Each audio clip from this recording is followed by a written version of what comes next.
Corporate मालिक एक नजर में ही समझ जाता है कि भतीजे की 4 साल की प्रेमिका वही लड़की है जिसे वो बहुत दिनों से ढूंढ रहा था।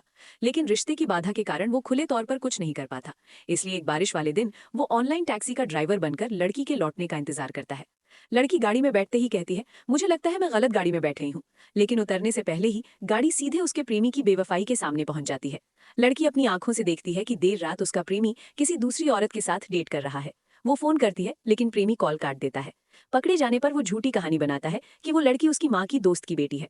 भोली लड़की लगभग उस पर विश्वास ही कर लेती। सब कुछ देखकर गुस्से में आए काका अंतिम योजना बनाते हैं। 4 साल के रिश्ते की सालगिरह के दिन वो भतीजे को जबरदस्ती घर बुलाते हैं। घर में शादी की बात छेड़कर किसी अमीर परिवार की लड़की का प्रस्ताव रखते हैं। भतीजा मना कर देता है लेकिन अपनी प्रेमिका की पहचान छुपा लेता है। काका जानबूझकर ये बात भतीजे की माँ को बता देते हैं। अगले दिन लड़की को बुलाकर होने वाली सास साफ कह देती है, हमारे परिवार में तुम्हारी कोई जगह नहीं है। यहाँ तक कि उसकी अनाथ पहचान को लेकर भी अपमान करती है। सहन न कर पाने पर लड़की गर्म पानी फेंक देती है। तभी प्रेमी आकर अपनी माँ को बचाता है और लड़की को ही अपमानित करता है। टूट चुकी लड़की सब कुछ जानने की बात कहकर रिश्ता तोड़कर चली जाती है। अगले दिन प्रेमी माफी मांगने आता है और सब कुछ साबित करने के लिए उसे एक पारिवारिक कार्यक्रम में ले जाता है। सबके सामने वो घोषणा करता है, यही मेरी प्रेमिका है, मैं इसी से शादी करूंगा। ये सुनकर लड़की को बचपन में उसे बचाने वाले एक लड़के की याद आ जाती है।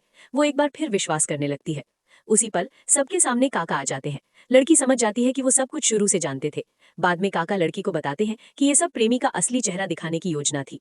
वो एक रिकॉर्डिंग सुनाते हैं जिसमें माँ अपने बेटे से कहती है, शादी कर लो, बाद में बाहर रख देना। और प्रेमी इसके लिए राजी हो जाता है।